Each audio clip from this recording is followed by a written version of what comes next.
লোকসভা সমষ্টিক আশা কৰিছিলোঁ সেই ধৰণে সৰ্বানন্দ সোণোৱাল ডাঙৰীয়া আগবাঢ়ি গৈ আছে আৰু ইতিমধ্যে খুব প্ৰাৰম্ভিক অৱস্থাত আছে। গতিকে আমাৰ যি লিড এই লিড লাহে লাহে লাহে লাহে বাঢ়ি গৈ থাকিব। কিমান আশাবাদী আছে? 100% আশাবাদী। পৰিকল্পনা সৰ্বানন্দ সোণোৱাল জিকাৰ পিছত হ'ব মোদী ডাঙৰীয়াৰ চৰকাৰ তৃতীয়বাৰৰ কাৰণে দেশত অনুষ্ঠিত হ'বলৈ গৈ আছে আৰু নিশ্চিতভাৱে মোদী ডাঙৰীয়াই যোৱা 10টা বছৰ যি বিকাশৰ দিশেৰে আমাৰ দেশখনক আগুৱাই লৈ যাবলৈ সক্ষম হৈছে।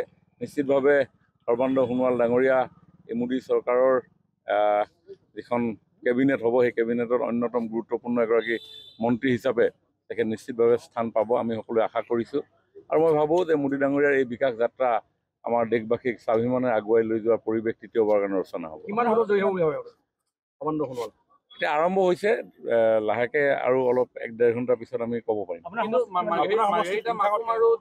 আমাৰো লিড খুব সন্তোষজনকভাৱে আগবাঢ়ি আছে। আপোনাৰ পৰা আমাৰ এজেণ্টৰ যোগেদি যি ৰিজাল্ট পাই আছোঁ, প্ৰথম ৰাউণ্ডত মোৰ সমষ্টি খোৱাং, আপোনালোকে জানে খোৱাং সমষ্টিত মই প্ৰায় 5 কৰোৰ অধিক ভোটত লিড লৈ আছোঁ আমাৰ অপজিশ্যন দলতকৈ। গতিকে মই ভাবোঁ যে যিমানে সময় আগবাঢ়ি গৈ থাকিব সিমানে আমাৰ ভোটৰ জিকাৰ পৰিমাণটো আগবাঢ়ি গৈ থাকিব আৰু যেতিয়া শেষ ঘোষণা হ'ব ভাৰতীয় জনতা পাৰ্টীৰ প্ৰাৰ্থী সৰ্বানন্দ সোণোৱাল ডাঙৰীয়া বিপুল ভোটৰ ব্যৱধানত জয়ী হ'ব। ডিব্ৰুগড় আৰু মাৰ্ঘেৰিটাত পিছ পৰি আছে, কি হ'ব? সেইটো পিছপৰাটো চাওক, মানে এতিয়া আগবঢ়া বা পিছপৰাটোক লৈ আমি এতিয়া আনন্দ কৰিব লগাও নাই আৰু দুখ কৰিব লগাও নাই, কাৰণ ৰিজাল্টটো এটা গতিত ল'ব, সময় সাপেক্ষে তাৰ পৰা ৰিজাল্ট পাই থাকিব। কিছুমান ক'ৰবাত এনেকুৱা 2-এটা পকেট সদৃশ জেগা থাকে য'ত কাৰোবাৰ কোনোবা এটা দলৰ খুব বেছিকৈ ওলাই যায়, গতিকে আগ পিছ হৈ থাকিব, কিন্তু শেষত যিজনটো বেছি ভোট পালে সেইজনেই জিকিব। আমাৰ বিশ্বাস আছে যে ভাৰতীয় জনতা পাৰ্টী ডিব্ৰুগড় লোকসভা সমষ্টিত আমি জয়ী। আপোনাৰ সমষ্টিত কিমান দিব পাৰিব? মোৰ সমষ্টিত +20,000 ±5,000। লোকসভা সমষ্টিক আশা কৰিছিলোঁ সেই ধৰণে সৰ্বানন্দ সোণোৱাল ডাঙৰীয়া আগবাঢ়ি গৈ আছে আৰু ইতিমধ্যে খুব প্ৰাৰম্ভিক অৱস্থাত আছে। গতিকে আমাৰ যি লিড এই লিড লাহে লাহে লাহে লাহে বাঢ়ি গৈ থাকিব। কিমান আশাবাদী আছে? 100% আশাবাদী। পৰিকল্পনা সৰ্বানন্দ সোণোৱাল জিকাৰ পিছত হ'ব মোদী ডাঙৰীয়াৰ চৰকাৰ তৃতীয়বাৰৰ কাৰণে দেশত অনুষ্ঠিত হ'বলৈ গৈ আছে আৰু নিশ্চিতভাৱে মোদী ডাঙৰীয়াই যোৱা 10টা বছৰ যি বিকাশৰ দিশেৰে আমাৰ দেশখনক আগুৱাই লৈ যাবলৈ সক্ষম হৈছে। নিশ্চিতভাৱে সৰ্বানন্দ সোণোৱাল ডাঙৰীয়া এই মোদী চৰকাৰৰ যিখন কেবিনেট হ'ব সেই কেবিনেটৰ অন্যতম গুৰুত্বপূৰ্ণ এগৰাকী মন্ত্ৰী হিচাপে তেখেত নিশ্চিতভাৱে স্থান পাব আমি সকলোৱে আশা কৰিছোঁ।